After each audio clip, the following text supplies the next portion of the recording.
Welcome to the Indie Film Hustle Podcast, episode number 296. The key is not to prioritize what you schedule, but to schedule what you prioritize. Stephen Covey. Broadcasting from the back alley in Hollywood, it's the Indie Film Hustle Podcast, where we show you how to survive and thrive as an indie filmmaker in the jungles of the film biz. And here's your host, Alex Ferrari. Welcome, my Indie Film Hustlers, to another episode of the Indie Film Hustle Podcast. I am your humble host, Alex Ferrari. Today's show is sponsored by Blackbox. Blackbox is a new platform and community that is all about financial freedom for filmmakers like you. If you join Blackbox, you will be transformed from being a worker to being a maker of your own content. And you'll be making steady passive income from the global market. Blackbox currently allows you to upload your stock footage once, get it to many global agencies, and then allows you to share that passive income stream with your collaborators. Whether you want to submit old footage that's been sitting around in your hard drives or create brand new content, Blackbox is for you. It's really quite revolutionary. With Blackbox, filmmakers can concentrate on making great content while Blackbox takes care of all the business BS. Just visit www.blackbox.global to find out more. And today's show is also sponsored by Indie Film Hustle TV, the world's first streaming service dedicated to filmmakers, screenwriters, and content creators. If you want access to filmmaking documentaries, feature films about filmmaking, interviews with some of the top screenwriters and filmmakers in Hollywood, as well as educational online courses all in one place, IFH TV is for you. Just head over to indiefilmhustle.tv. Now, guys, today on the show we have Jen McGowan. She is a writer-director, and she's a pretty remarkable filmmaker in general. But I wanted to have Jen on to talk about her latest film, Rust Creek, which is being released by IFC Films. But also I wanted to talk about her other amazing films that she's done, her Oscar qualifying film, Tisch, as well as Kelly and Cal, which starred Oscar nominee Juliette Lewis, and a bunch of other things that she's done. But in this episode, though, I wanted to kind of get into what it's like to be a director in independent film and also be a female director or a minority director.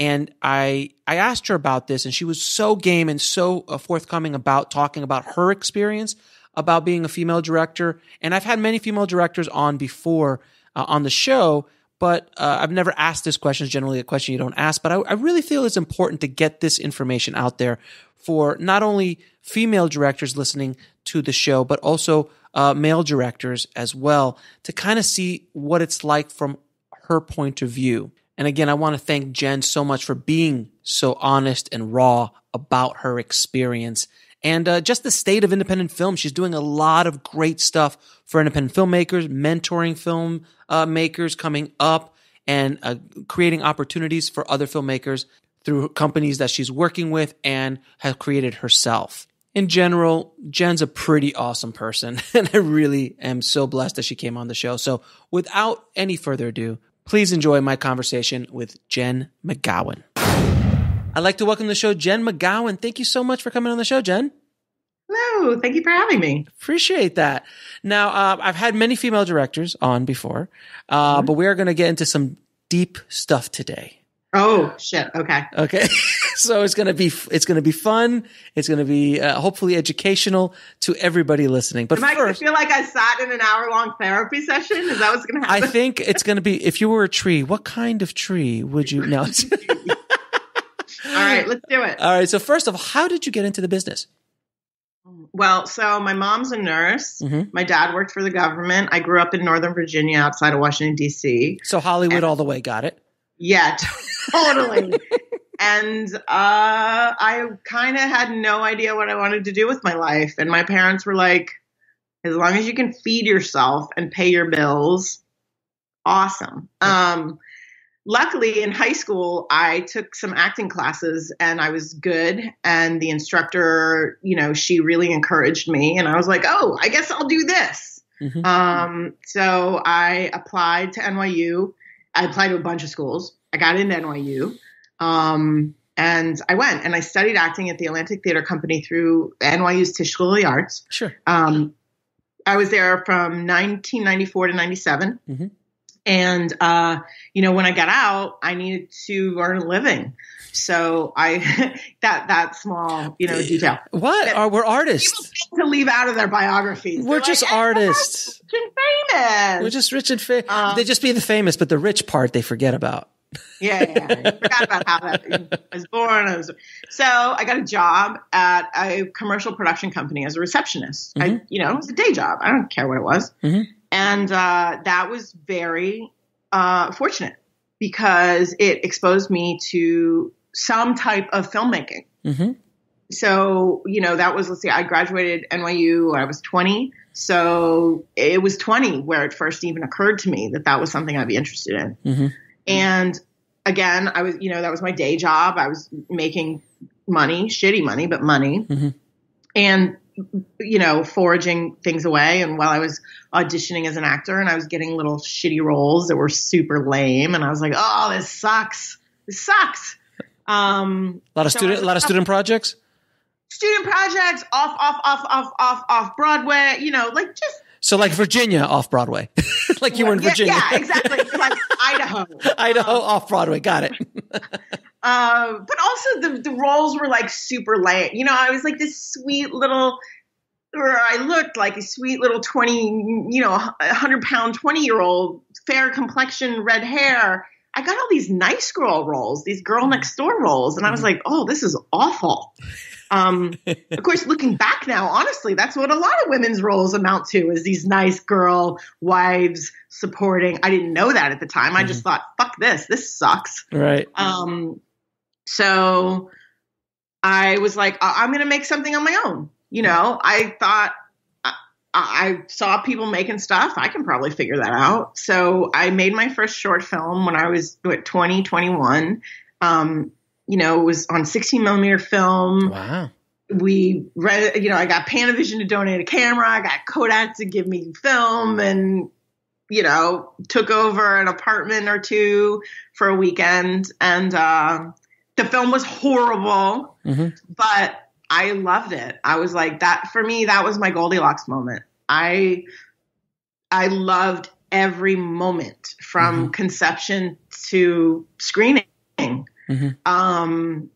I was like, this is what I'm doing. And I went to film school. So then you did a handful of shorts. And how do you go from doing a handful of shorts to directing an Academy Award nominee? God, shit. When you put it like that, it sounds really good. No, because you literally went like, I did a couple short films. It was really not that good. But then your first feature is... No. Hold on a minute. Okay. The first one was not that good. Okay. The first one, no, that's what I meant. But that's where you stopped. So I don't know I don't know what else is left. I don't know if you just went straight from a bad short film to directing an Oscar nominee. Right. That's not the whole So story. You need to continue going. I applied to film school. I got into USC. Studied directing through the MFA program there. And something that I was really fortunate, again, I'm a really fucking hard worker, but I'm also really lucky.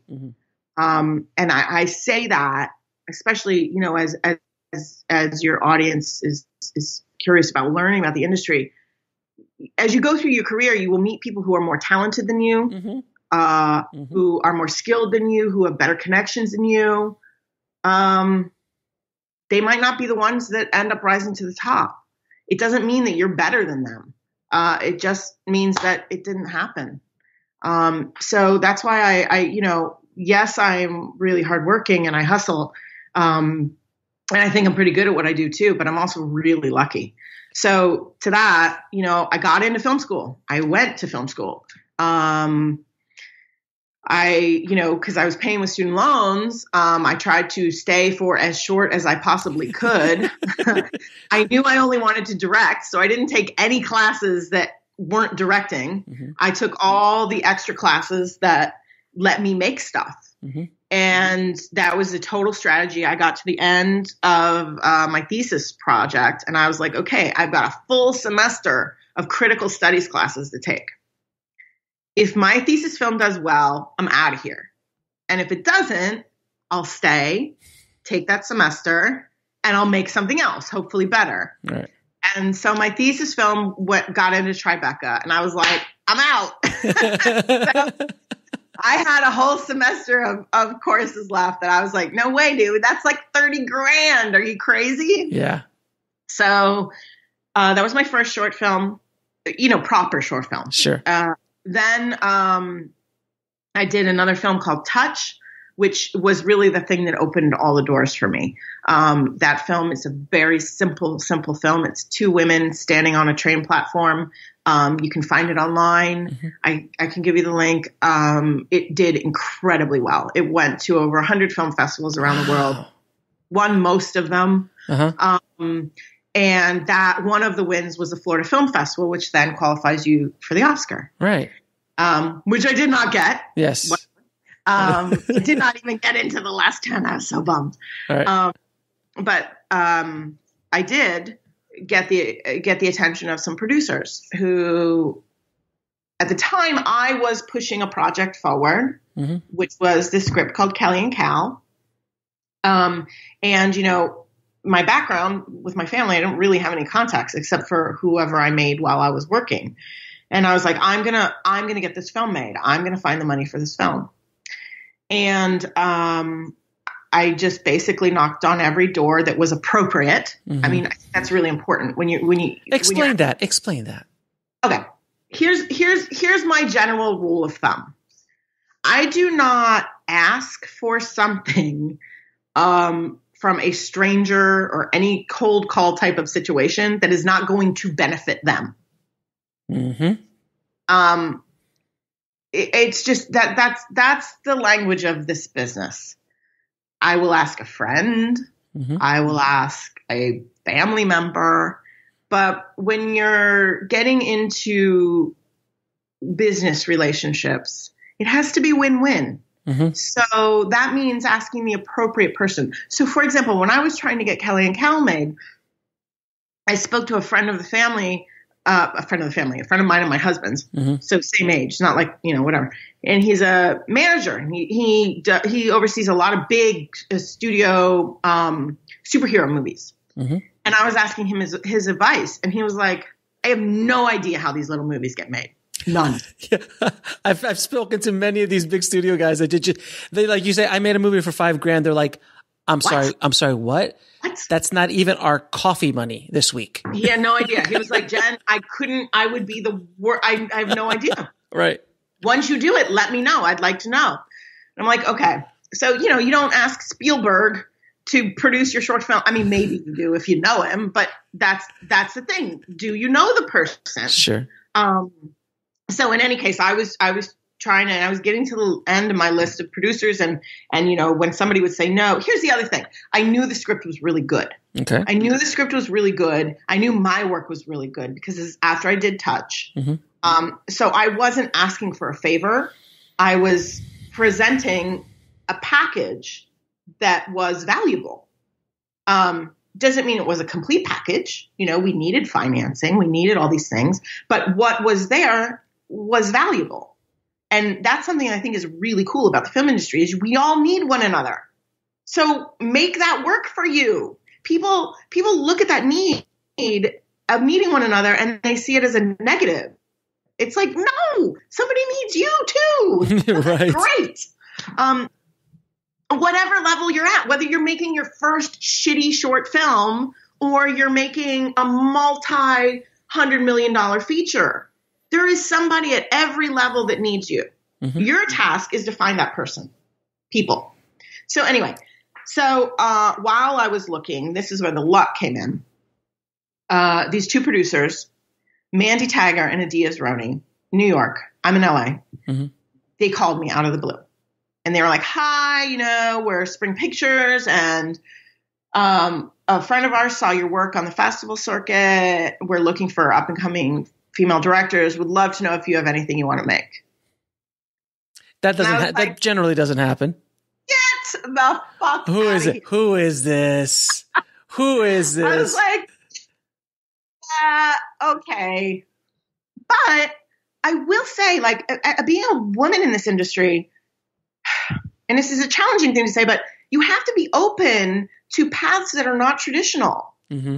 Because we're blocked out of the traditional paths. So, so I said yes. And I was like, actually, I do. Now, I'm not an idiot either. I looked them up. I saw them legitimate. You know, So you did your due diligence. I did my due diligence, and I was like, look, I have this film I'm trying to get made. I think it's great. Maybe you'll take a read. They read it. 2 weeks later, I was in New York. We were meeting. And I think a month or two later, we were shooting. That's insane. It never happens. It's insane. It never happens. And now I'm frustrated with the world that doesn't happen on a regular basis. That's like never. Especially your first feature. Never. Yeah. It was my first feature. It was $1.1 million. We premiered at South by, and we won there. And you also starred a little actress by the name of Juliette Lewis. So, here's the thing. Yes. She gets so much props for starring in this film. Not because... And again, this goes back to how you approach people that you don't know. Mm-hmm. Not because she was helping me. You know, you don't go to a star and say, I think you'll be great in this movie. Of course they'll be great in this movie. That's why they're fucking A-listers. Right. They know that. Right. But we had something that she was looking for too. Mm-hmm. And she responded intensely to the role. And when she and I met, we hit it off. Mm-hmm. And she trusted that I would not make her look like an idiot. And that also takes an actor who's extremely comfortable in their own skin. Not only that, it takes a particular type of person. And, you know, the thing that I absolutely adore and admire about her is she does what the fuck she wants. Yep. And not a lot of people do that. And sometimes even fewer women do that. Right. She does. And then when she does it, she commits. When she says yes, she's 100% in. I have so much respect for that. I adore her. Now, let me ask you a question. How was it? Because I always anytime I talk to directors who are directing a caliber of Juliette's stature. Yeah. How do you direct an Oscar nominee? You know, like how do you walk in the door and because obviously they can act. So and a lot of people listening, a lot of filmmakers listening, you know, and I'll tell you the answer. I had a director on that directed John Malkovich in a film. And I asked them the same question. He had a great answer, but I want to hear yours first. How do you direct, how do you give notes? How does it work for you? How did it work? Well, here's the thing. She's an amazing actor. And by the way, that's part of directing is making the right casting decision. Mm-hmm. So once you make that decision, calm down, dude. Most of the job is done. However, it's her character, but it's my movie. Right. And directors and directors and actors need one another. They need to know that I'm keeping them in the same movie that we agreed to from the beginning. It's your job to. Yeah, absolutely. And I need her to do that. And she needs me to make sure that I'm doing that. So it's not, it doesn't rank or it doesn't matter. All my notes are about, are we making the film we said we're making? Right. And that's a distinction with first time filmmakers that I found that, and myself included, is when you're working with actors, you don't go to Juliette Lewis and give her result directing. That's not what you do to her. You know, you don't you don't try to do something like that. You just kind of guide her into the direction. And I think in many ways, at least from my experience working with these actors, I always say, you have this playground. Here are the barriers. It's my job to keep you in those barriers. Well, however you want to get through, as long as we're there, we're good. Would you agree with that? I think so, but I think you also have to be open to them coming up with something better. Absolutely. And look, when I work with any actor, it doesn't matter who. You first talk about what is the film that we're making. What are the characters? You know, you have those discussions. What are we doing? It's just like in a movie. You're setting the rules. And then you execute that. So then when I'm on set and I am watching a performance, so, you know, I think about this a lot. I think one of the number one things a director does is don't let anyone lie. Mm-hmm. Don't allow a bullshit performance to go without speaking up. Don't allow a prop to come on your set that doesn't make sense with the time period or the character, mm-hmm. or those are lies. Mm-hmm. And that adds up to meaning. over the course of your film. And that's what you're there to do, to protect the truth of the film, which interestingly is made up by lots of things that are completely imaginary and fake. Right. So you're really lying the whole time. But you know what? Yes, you're lying. But you're lying in service of a truth. So it's okay. Touche. And by the way, to what the other director said with John Malkovich, he walked up to John on the first day and said, John, you obviously can obviously act. You're a fairly good actor, John. How would you like me to direct you? Yeah. Which I thought that, and he's like, that is a wonderful thing. Thank you for asking. And from that moment on, and I believe I asked that. Well, the other reason I ask actors that too. I don't say, how would you like me to direct me? How would you like me to direct you? I say, how do you like to work? Mm-hmm. Because every actor is different and every actor needs different things. And the answer to that question may be more useful than you could have ever imagined. Oh, yeah. It could be basic from like, I give my best takes on take 2, or I need 10 takes to warm up, or I don't like people to look me in the eye when I'm on set, whatever. They will tell you what they need. And that's what you're saying. You're saying, how can I support you in doing the best job that you can do? And if you don't ask that question, that's where all the headaches, all the drama, all the things happen. And then you've got a Christian Bale situation on set. What's a Christian Bale situation? Didn't you hear him when he blew up at the DP? You know what? I'll tell you what. I agree with people walking actor eye line. No, I agree with you. I know, but I agree with you 100%. It was completely the DP's fault. But the point is that, and I'm sure it wasn't just that one moment either. I'm sure that was building and building and building and building. And you don't know. Look, I wasn't there. I wasn't there either. I just heard it. Who knows? He could have been building about something else, and it's this guy that gets it taken out. Who knows? Who knows what the situation? But that's when drama happens on set. And if you don't like ask like that, you're like, how about if you're the kind of director that only likes to take 2 takes, but they get warmed up at 10? That's probably a good piece of information to have. That's the problem. You would like to know that in advance. And I think that's the thing is like treat everybody on your set as a professional. Yes. If you hired correctly, you are working with people who are very skilled and are additive. That's why they're there. Absolutely. Now, let me ask you a question. What is the major challenges facing indie filmmakers in today's film industry, in your opinion? So it's such a weird question. I mean, like we have to say like, okay, you're asking that question on January 3rd, 2019, because I feel like every day the industry is changing. Yeah. Oh, yeah. With Netflix, I got to say, honestly, it's mostly Netflix. They are. They're a beast. They're a beast, and there's good things and bad things about that. It means more variety of filmmakers are getting to make films. Budgets are going down, though. Budgets are going down. Money's becoming thinner at a certain level. Well, and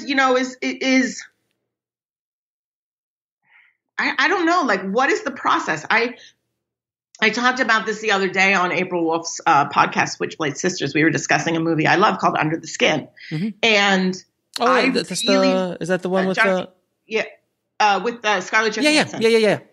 It's amazing. Yeah. But I really believe that process dictates product. And what we're seeing right now is this, it's almost like the old school studio system where they're just cranking them out. Oh, man. So yeah, that's good in some ways. I mean, I would love to make a movie a year.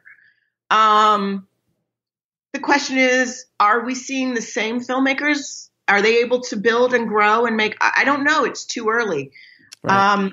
If you're working outside of that system, it's easier to get money now than it was a little bit ago, maybe 6 years ago. But here's something new filmmakers don't, I think, understand. The majority of money that's in the indie film system is coming from the same few people. Everybody's going after the same money. So unless you're raising it in a really, low budget sort of way, which is people you're competing as well.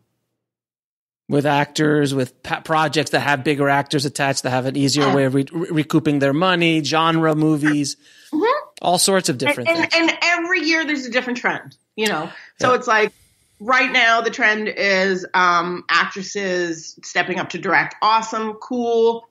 Sucks for me, But you are an actress who can direct, but you haven't. Not a real one. Not like no. But look, it's all about value. It's all about mitigating risk. And if you have a recognizable name topping your film, that's a risk mitigation. So that's a good thing for investors. Right. And between that and genre and budget, like if you make a $100,000 horror movie with at least one or two names on it, you're going to have a good chance of recouping your money and also making a profit. I got to say, though, I think that only applies to genre movies. Right. Genre. Yeah. Genre. I used to think, make your movie for as little as you can make it. I'm not so sure. I think that might be wrong advice because here's the thing. If you can get somebody to invest $5 million into a movie, they're going to make it successful. They have to. They fucking need that money back. Yeah. Rich people can part with $1 million. So when the going gets tough and your film comes out, all of a sudden, it's okay. Let's just. It's a write-off. It's a write-off. Yeah. So I think that make your film for as little as possible. I'm not so sure I always agree with that. It all depends. It all depends on what you're trying to do and what kind of story you're trying to tell and all that kind of good stuff as well. Like, I've made movies that are under $10,000 and I've worked on shows that are, no, I know. And I could tell you all about it off air. That gives me a heart attack. Oh yeah. I'll tell you all about it after we get, But I have to tell you, the other thing is because I came from commercial production, cause that's what I was doing when I was making my money. I always thought a film set was, 60 people. Right. That's how you make a movie. Because that's what it is in commercial sets. Yeah. So when I show up to my little indie film set with there's 10, 15, 20 people? 30, it's 25, 30 people. I was like, my God, you're living. Are we a real movie set? So you can't even comprehend shooting a movie with like 3 people. It doesn't appeal to me. It doesn't. No, it doesn't. But again, it's all. I always tell people this. Everyone has different brushstrokes. Everyone, like there's some people who love to work with no script and love to do complete improv. And I know freaks out. Some people freaks out. Some actors it freaks out. Some people like making 5 movies that cost $10,000 each, and then they can double that money, and all of a sudden they made $50,000 for the year, and they're happy. That's a doable business model. Not for everybody. It worked for Joe Swanberg. I mean, that's what Joe Swanberg did back in the day before he got his Netflix world. It all depends on like. Hey, I could be totally wrong. We have to have this conversation again in another 10 years. And I'll be like working at Starbucks and you'll be like, see, I told you should have made a $10,000 movie. Like if you look at like someone like, Michael Bay or Zack Snyder, they can't even wake up for less than $100 million. Like I look forward to the day that comment is associated with my name. Exactly right. I don't even get up for less than 100. I can't. How does someone function that way as an artist? I don't understand. Well, the question about art, that's another thing. I mean, this is the thing. When you're taking money, you have to earn that back. You have to, it's such a fine line between art and commerce. And I stole this from a friend of mine named Susan Lyons, who says the word show business is out, right? But the word business has twice as many letters as the word show. Oh, that's funny. And I'm like, that's a great line because it's true. Because without that business, there ain't no show. Well, look, here's the thing. If you want to make, I don't know what. And by the way, that thing that I'm being disparaging about might be fucking genius. Yeah, I mean, yeah. But you don't get to have $20 million to make it. That's all. That's exactly. And I always tell people that I'm like, look, if you want to go do art, you can't make art with $10 million. Like that doesn't. Even Martin Scorsese it took him years to get the money for Silence. I mean, literally over a decade. Something I think about a lot that I think this is kind of speaking to is a lot of people start in the industry and say, I want to be a director or I want to be a producer. I want to be a writer. You need to be way more specific than that. What kind of director do you want to be? There's a big difference between, Michael Bay and Julian Schnabel. Right. There is. Those are different directors. Yes. Those are different careers. Those are different perspectives, everything. Do you want to be a television director? That's a whole other world. A whole other world. Oh, are you going to be a television director? Okay, you're doing scripted, you're doing non-scripted. You're doing single cam, you're doing multi-cam. You're doing sitcom? the drama. It's absolutely. You have to be very totally specific. Different roots and totally different skill sets. Absolutely, absolutely, without question. It's interesting. It's interesting to see. You're right, like Michael Bay and Joe Swanberg, or Mark Duplass. It's like. Exactly. Completely different world. Now I want to ask you something that I have not asked a female director before. And I think this is when I want to kind of get into it a little bit with this, because I feel that you're going to give some insanely good answers. No pressure. We all hear about diversity. We all hear about giving females, better opportunity, female directors, minorities more, because it actually opens up the palette of cinema. It opens up the palette of television and of stories that are being put out there. I do feel that has changed dramatically in the last 2 or 3 years. Yeah. And it's very recently. Very, very recently. And it is starting. Right. We'll see how long it sticks. But for right now, like, it is starting to move in that direction, at least here in America. What are some of the challenges that females directors have to deal with in this business that a male director like myself, I am a minority director, I'm Cuban, and I've had to deal with other things, but as a female director, how does that, what are the things that we as outside of being a female director have no idea that you guys deal with? So it's a tricky question to answer because I can only speak really from my experience. Mm-hmm. Fair enough. And for example, women in film groups, so a lot of people talk about their experiences, and sometimes I'm like, oh, I don't have that particular problem, but I have this particular problem. And that's kind of the challenge of talking about any group as a group, is right. That it's made up of all these individuals, sure. So, what I can say, so there's like systemic issues, individual issues, and sometimes those overlap. Sometimes systemic issues affect you personally, and sometimes the way you are personally contributes to systemic issues. For me, I think people expect me to be a little warmer than I am when I'm working. It's like I have a job to do. I need to do my work. Right. I think now that comes from my background, from how I learned to make movies. I learned to make film on massive commercial shoots. Right. The director would speak to their heads of departments, and that's kind of it. It's not a rudeness. There's a lot of fucking people, it's being professional. You have a lot of budget in that environment. That's what I'm used to. Right. So, in an indie film world, my expectation doesn't match the world. My expectation is I tell you what I want, it appears. In an indie film world, sometimes there's follow-up questions. Or sometimes it just doesn't show up. Or it doesn't show up. And it's like, wait a minute. Didn't I ask for that 2 hours ago? Do words come out of my mouth and then not appear? I don't understand. Mm-hmm. But that again, that has to do with me specifically and my background specifically. Mm-hmm. I hear some women talk about, disrespect from the crew. I don't have that. However, that's because I work in indie film and I hire my crew. Right. And it's not like you walked on a set. Yeah. It's not like you just walked on a TV set or something like that. That's right. And that's a totally different dynamic. Mm-hmm. And I have a lot of compassion for women who work in that environment. Mm-hmm. So, the biggest problem is that women are perceived as a risk of some sort that needs to be mitigated against. Mm-hmm. It's silly. It is. So that is the undercurrent that we work in. Interesting.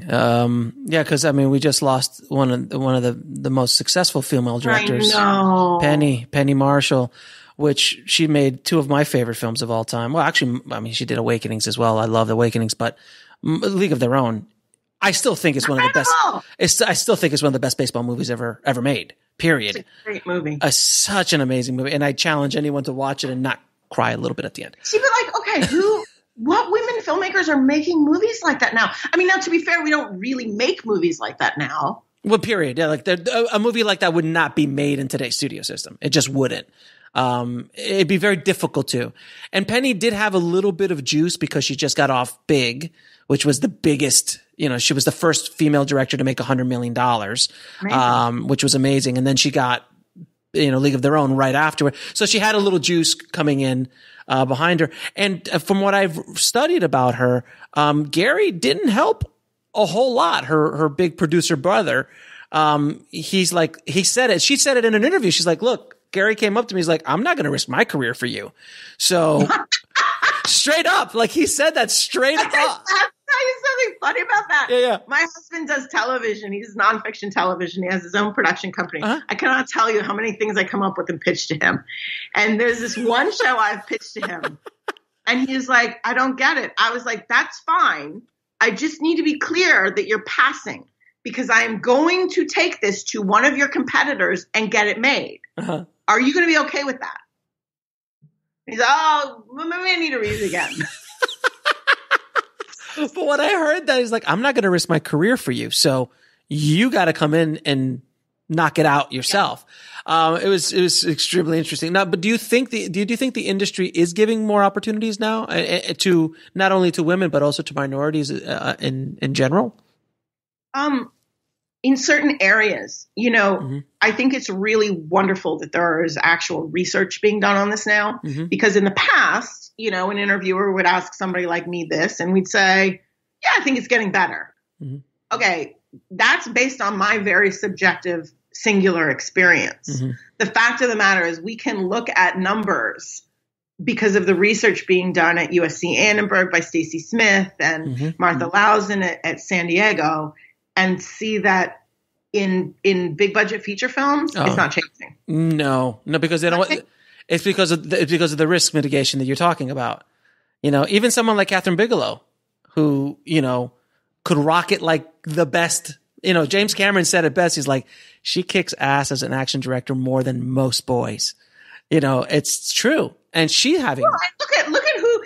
The few women that get to do stuff like that, why do they get to do it? Because they're Lexi Alexander. They're a fucking Olympic whatever. In the meantime, these schlubby fucking guys get to do exactly. They've not been to the gym in a year, and they're directing fucking, I don't know, action, kung fu, whatever. Right. We have to be an expert in the topic as well. We can't just be directly think.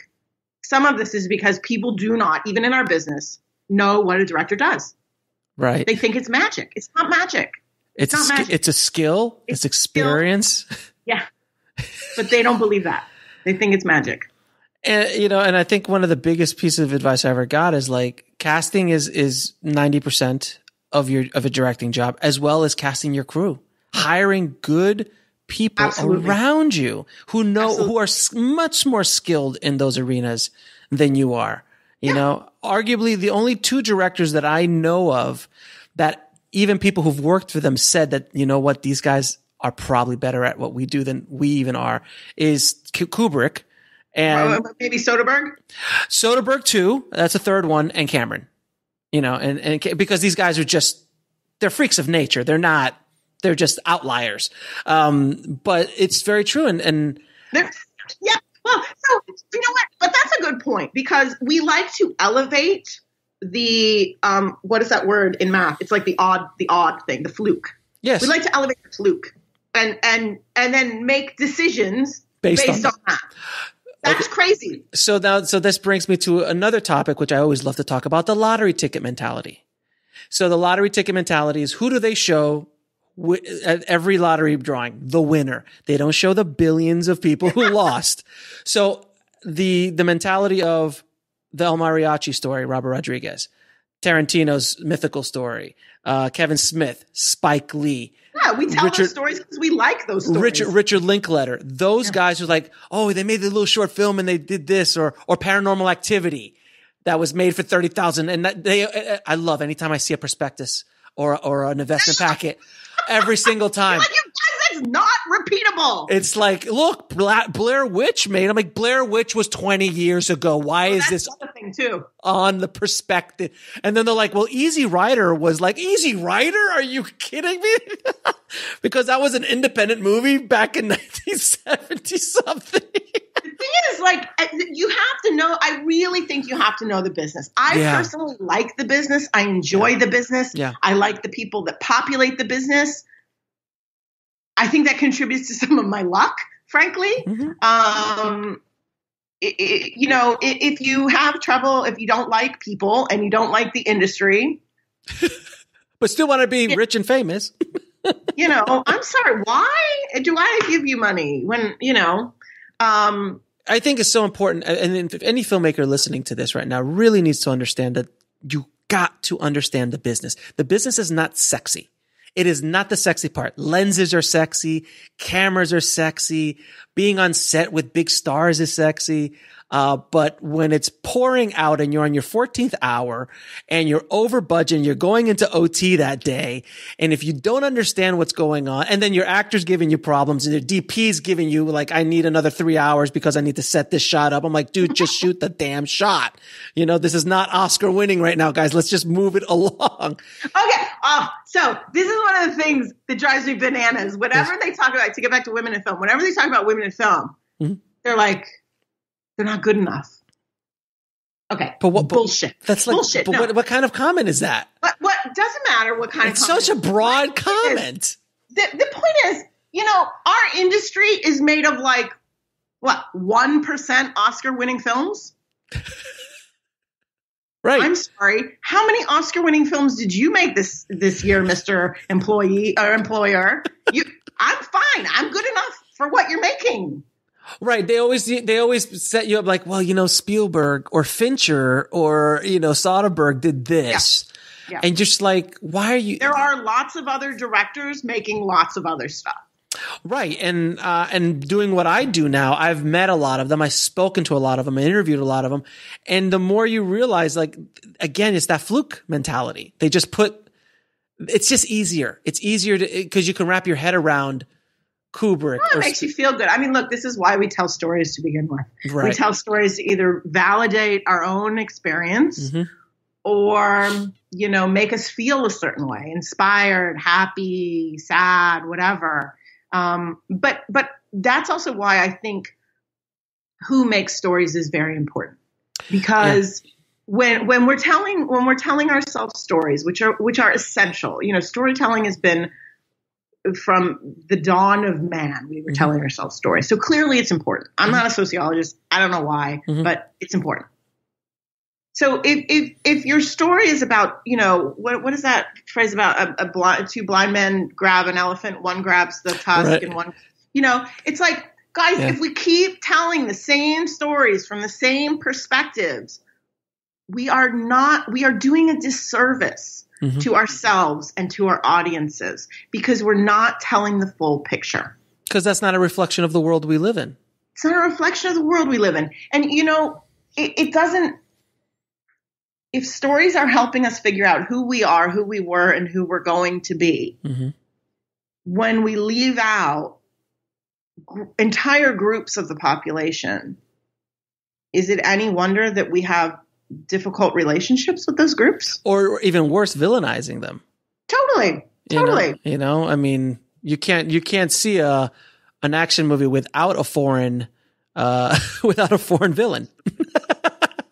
With an English accent. Obviously, all bad guys are English. Obviously, if you watch, we've got some Russians now. Russians are coming back. They're coming back. But for the longest time, and even still today, like, it's always the British accent. I don't know what is about a British accent that they thought is like, that's obviously a villain. To American audiences, it's no. So I have a theory about the American-British relationship, and in cinema or in general. General. Oh wow. Okay. It I think contributes to that. They are the only population or country on the planet. Before you continue, I have a big English audience. Just throwing it out there. They'll appreciate that. Okay, good. That Americans are deferential to. Okay. What other group, whatever, would we allow to judge all of our baking shows, judge all of our dancing shows. Come and tell our president that it's okay to invade another country. We give them such respect. I think it's because we come from them. I think I guess that's a very good theory. That's a good theory. It's a good theory. One other country on the planet. Could you imagine Americans going, yes, Spain. So-and-so from Mexico or Spain so-and-so or from France. Greece. Yeah, or Greece. Well, The British are the only ones to look up to. Well, and that's why we make them villains in every single we got to get ours back. We got to get ours back a little bit. Now, I wanted to also talk about mentorship. And I think there's something so important. And I know a lot of young filmmakers don't understand this because it's not the same as it used to be with the apprentice and the master kind of relationship, which was so wonderful. That was one of the wonderful parts of the old studio system and old Hollywood, because you would come in, work under a master in that field and apprentice under them to learn a craft. And nowadays there is not much of that left. No. And also this generation coming up, and even just first time filmmakers or younger filmmakers, they don't understand the value of talking to somebody who's walked that path and it has the wounds, has the scars to prove it. And also understands the industry. Right. Getting back to what we said, like, you could be a brilliant filmmaker, but if you cannot communicate your ideas to your team to execute, forget it. If you don't understand why the producer is asking you to put something in, if it really doesn't hurt the film, put it in. It's called politics. No, really. It is. So, I've talked to two people in the last 6 months. One's an actress, one's a DP. And they said similar things to what you're saying right now. The actress said, I don't understand. In the last couple of years, the DPs are running the sets. What is going on? And I was talking to my friend who's a DP, and this person said, I just did this show, and like this director didn't even know how to set blocking marks, like didn't know what a blocking rehearsal was. Yeah. So I don't know. I don't know if it's a lack of respect, going back to the idea of this is magic, that you're talented, so therefore you're a director. The lack of this being a professional skill. I think not having an apprenticeship contributes to that. I think this might be the bad side of the coin of everybody having a camera in their hand when they're two. There's lots of great things about it, but this might be one of the not so great things about it. No, without question. And you also you're part of a program that does mentorship for female directors, correct? Are you talking about We for She? Yes. So We for She is a program that I am a mentee in. Okay. A very wonderful director, Mary Lou Belli, is basically vouching for me. Okay. The program is to get women directors who have not directed episodic television their first job directing episodic. The way they do it is they choose 8 or 9 directors, and each of those directors has a bigger director vouching for them. Basically, she's acting as my insurance. I am eternally grateful because the first class of directors that went through this program, the first 9 who had never directed a single episode of television, I think in 2 years have directed combined 65 episodes of television. Oh, that's amazing. It's huge. It's huge for culture. It's huge for those women's pocketbooks, which means their families. It's huge. And it's one of these programs that doesn't get a ton of press, but it's extremely effective. So I'm very grateful to be a part of it. That's amazing. And episodic TV is very lucrative if you get into it. It's kind of like a closed off club. It's such a closed off club because it's a lot of people that don't know the industry is like a lot of people like when we go into direct TV, it's like you're walking into a really well-oiled machine normally, and you're in there and you just kind of slide in, and then you just do your thing. It's not like you're going to create these insane new shots. If it doesn't go with the style of the show, that's right. It's out. So it's fairly a little bit, and I'm not going to say the word easier than directing a feature film. It's different. It's different. And my understanding is you do not work consistently until you have done 3 episodes, 3 or 4 episodes. Right, Start exactly. getting hired. Yeah, because it's also because it's such a lucrative thing, and those positions, because there's only now 15 episodes a season if you're lucky. The long 25 episode there are out there, but they're rare. I know, and the showrunner or the EP directs half of them. Right, and then then they have to like you.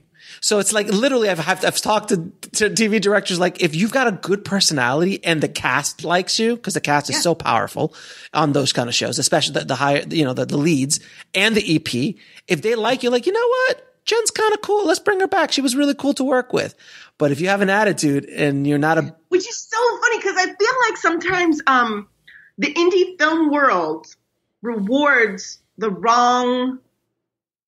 not the wrong things, but what the indie film world rewards directors for is not always what the studio and network world is looking for in directors. Oh, absolutely not. I agree with you 100%. Absolutely. Which is unfortunate because we think that indie film is training ground, is the road to. I don't know. No. Indie film is, I think, a road to either building your own career and doing your own films is one. Like a shit ton of debt is what chasing your own money, building a production company, doing a business. I mean, there's that, or it could leapfrog you into a studio film. Kind of like what Ryan Coogler did with Black Panther, and because that was an indie movie, but that's a big indie movie, but it's still an indie movie, and that kind of catapults him into, and now he's in the stratosphere after that movie, and that's what happens. That's right. Like Soderbergh. Soderbergh did Sex, Lies, and Videotape, and then but when Soderbergh did Sex, Lies, and Videotape, that was 20 years ago. No, 30. It was 89. Oh, God. We're getting old. 30 years ago, it was 89. It was 80. We're getting. You look like you're 25. I look like I'm 55. So I appreciate that. But that was a very different time. Oh, I mean, the studios had no idea what to do. They were like, what? And then wasn't it amazing though? Let's talk real quickly about the 90s. The 90s. We're gonna reminisce about. I have to reminisce about the 90s because, I was in high school and college during the 90s. So it was like fucking awesome. The 90s were amazing, and for the film industry, people listening who weren't around at that time, basically Soderbergh started it off. And Sundance became Sundance. At Sundance, yeah. Sundance became Sundance in 89, really. Because before it was like the USA Film Festival and but that's the moment where it became Sundance, was with Sex, Lies, and Videotape.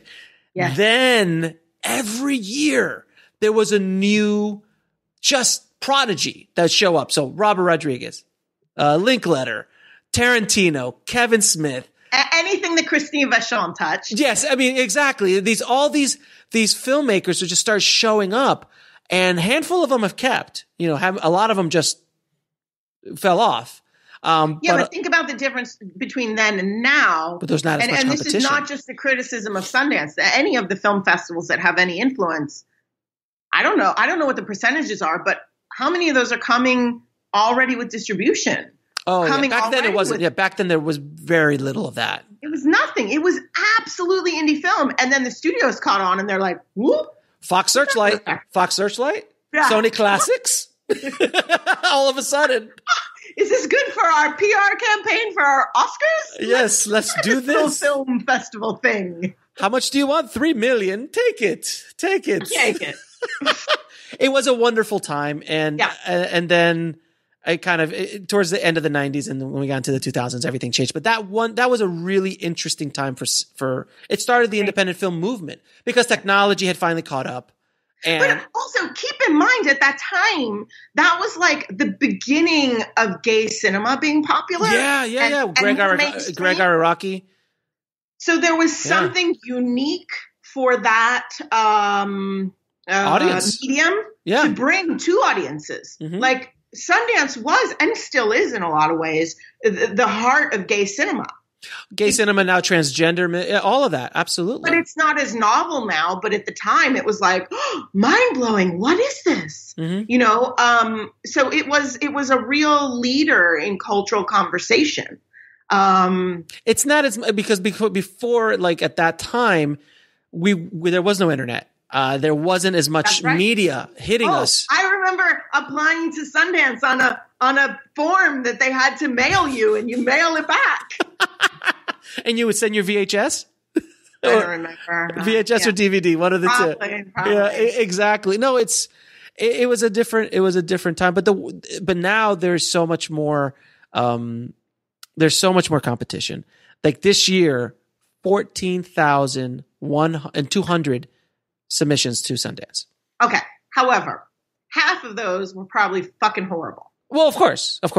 So, But still 7,000 good films. Even if it's only 7,000, that's a big job for screeners. Yeah. So that explains why they're nurturing relationships more. They're looking to their labs more. They're overwhelmed. Right. And it is, and also I think a lot of ways, Sundance, South by, Tribeca, there's a handful that actually mean like, there's a monetary value attached to being in the festivals. Five in North America. Yeah. Toronto, those kind of places. Yeah. Telluride, those kind of things that actually mean anything, for a distributor. But their influence is not nearly as powerful as it was in the 90s. Like Sundance is still Sundance. Yeah, culturally, and like, look, Sundance is still Sundance, but I've worked on Sundance films. I know a lot of. You're right about that. Well, no, but listen, I've worked with Sundance winners, so understand. I've interviewed Sundance winners. I've worked on Sundance films and I've seen it from the inside.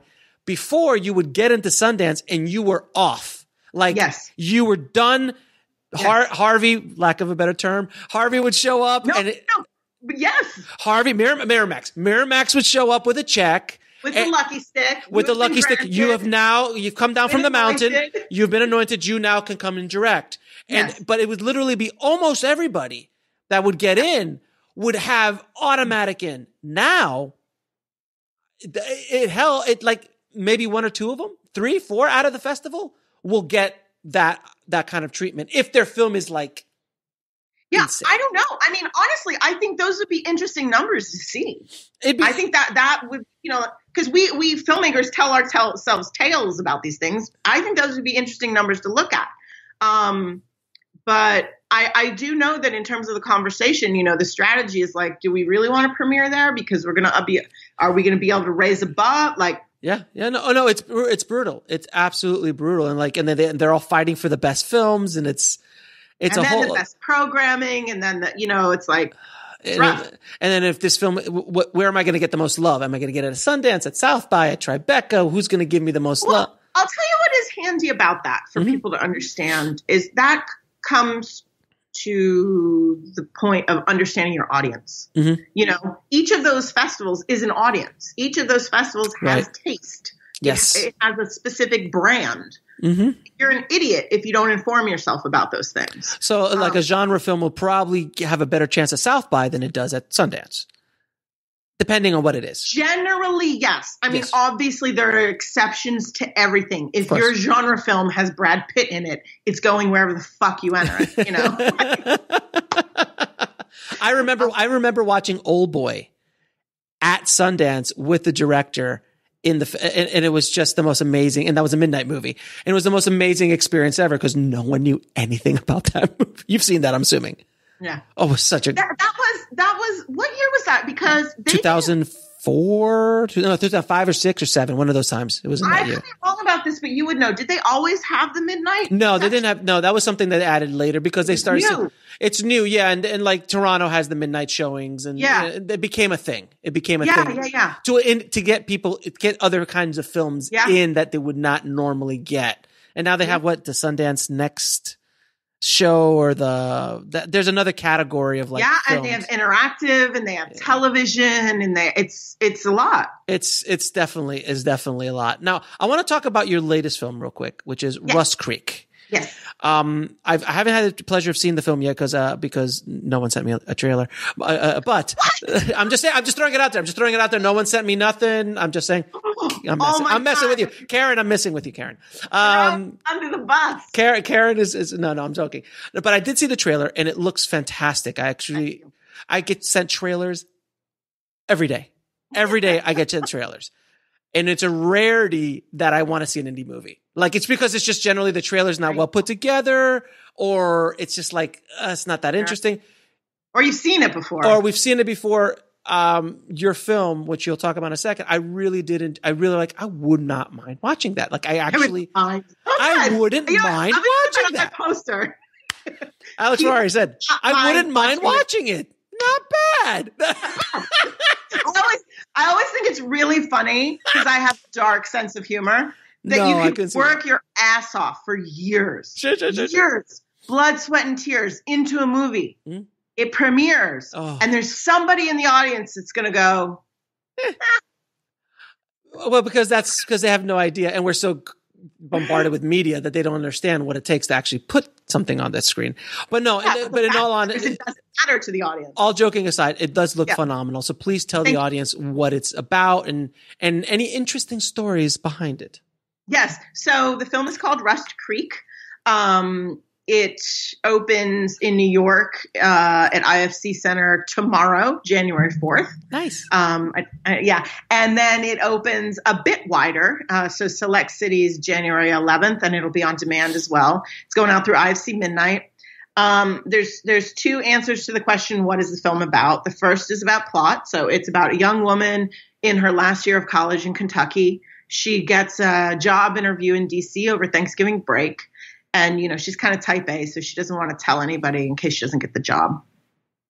In order to get there, she has to drive through Appalachia, and shit goes down. So that's the plot. For me, what it is about is it's about the hope, that you feel as a young woman coming out of school. You think all you need to do to be a grown-up is get a job in an apartment. And actually, you need to take the whole system down. Interesting. That's interesting to me.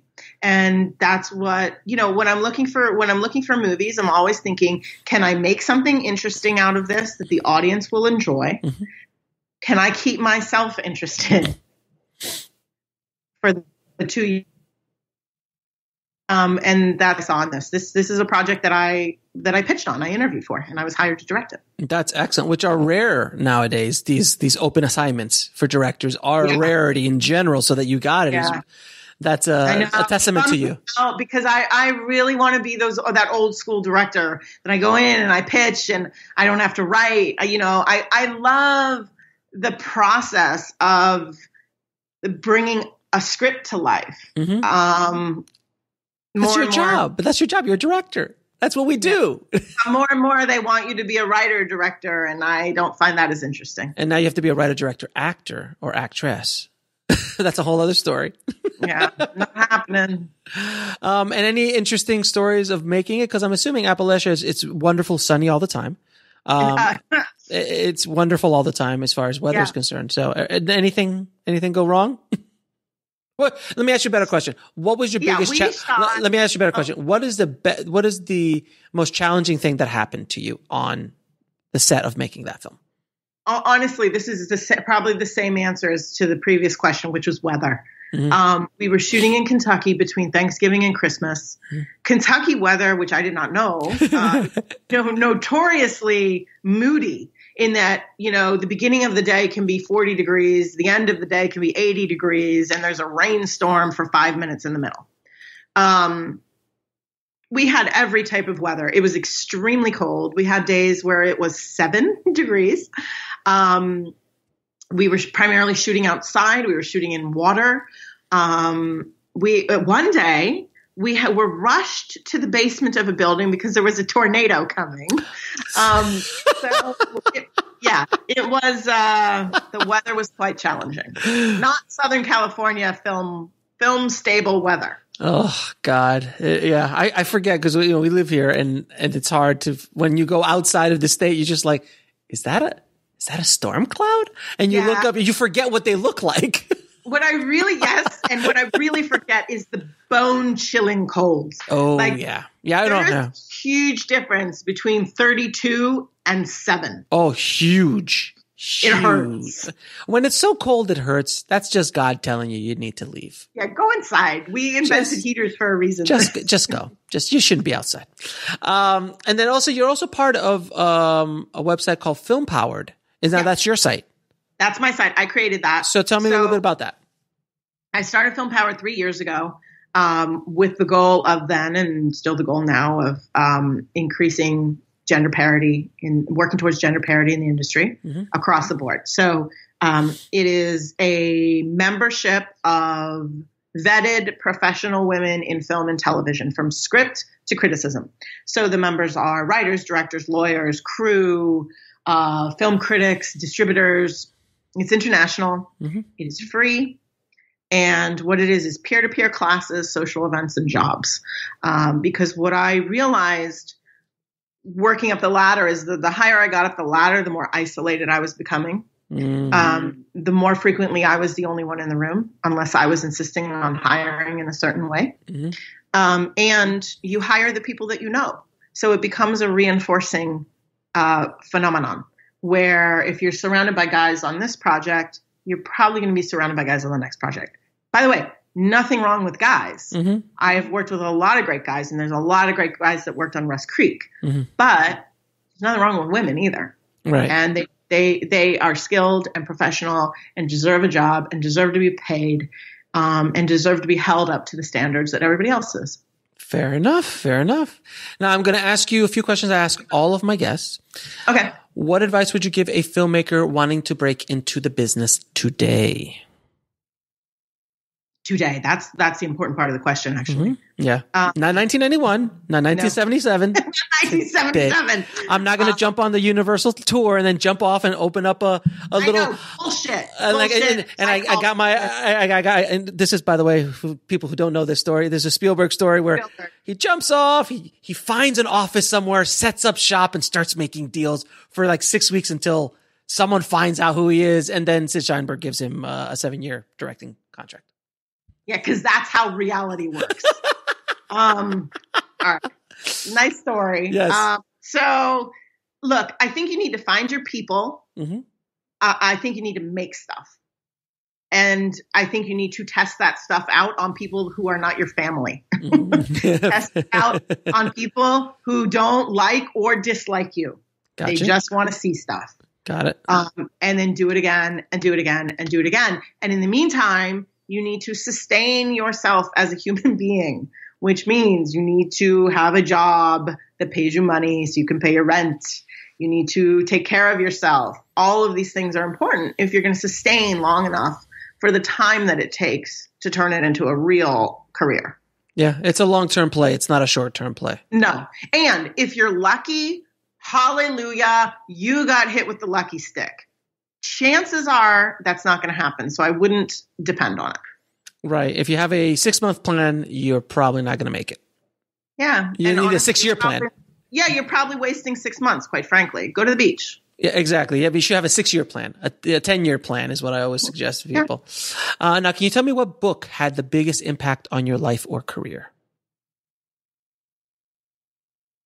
Tell me again, you broke up. Can you tell me what book had the biggest impact on your life or career? Oh. So because we spoke about the 90s, I used to read, it was called Shooting to Kill. That was the Killer Films book. And she did another one, which is on my bookshelf, and I cannot remember.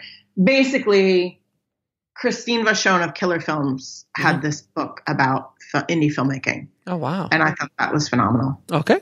I haven't read it in a very long time, so I don't know if it's any good. But at that time, mind-blowing. At the time, it was very transformative. What is the lesson that took you the longest to learn, whether in the film business or in life?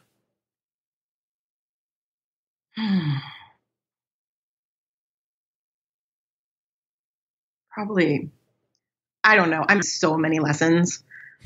I tend to need to calm down a little bit. I don't know what you're talking about. I don't know what I'm actually have to fix you in post because you're very unanimated. So I'm going to have to bring you up in post. Right. Yeah, I get really impatient. Like I want things to happen now. And it's hard for me to like take a moment and not feel like I'm wasting my whole life. Fair enough. And 3 of your favorite films of all time. Okay. So I love E.T. Okay. Great movie. I love The Ice Storm. Oh, that was a good movie. Yeah.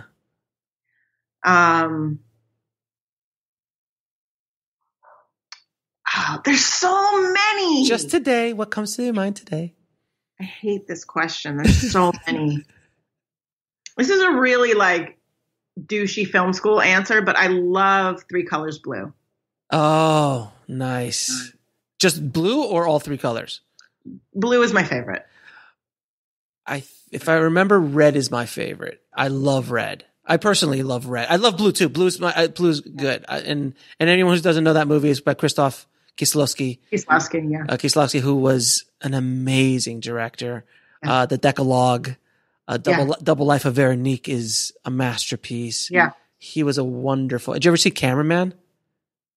Yes. Wait, the documentary? No, it was him. A movie that he made. It was like, I went deep into Kieslowski when I was in film school, and that's why I said it's kind of a douchey film school answer. But wait, so which one was Cameraman? It was a guy who take photos. It was, I think, it might have been a short, but I'm almost positive it was a feature. I feel like I've seen it, but I'm going to say no because I can't speak to it. Okay, I don't. Yeah. Now I'm just gonna ask if you've ever seen this movie. I haven't spoken to many people who have seen this movie, but it is a Criterion Collection film. And it's called. I'm nervous. It's called Man Bites Dog. Who did that? A couple of, I don't remember if they were Swedish directors. It was a team. I've never heard of them again since, but now you have to look it up. But I know. Did you see my hand? Yeah. I saw the hand just move over. So I was like, oh, she's looking it up. Man Bites Dog, which is about a documentary team following a serial killer. Okay. That's why I thought it was a documentary. But it's a mockumentary.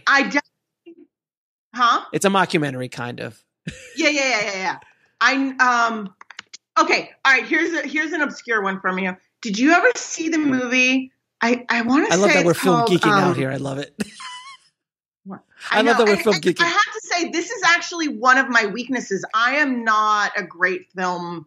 Like, I don't have a good film knowledge because of my path that I took. Sure. There was this film called, I want to say it's the I don't know if the film was called this or, The Five Obstructions. Did you see that? No, I did not see The Five Obstructions. It's kind of awesome. All right. I'll put it on my list. Oh my God. I'm going to send you my list. I'm going to send you my master list. That's fantastic. I'm so glad. You see, this is what happens when film geeks get together. We just start talking and talking. It's been an absolutely amazing interview. Thank you so much. I want to ask one last question. Where can people find you, your work, websites, and anything else about your films?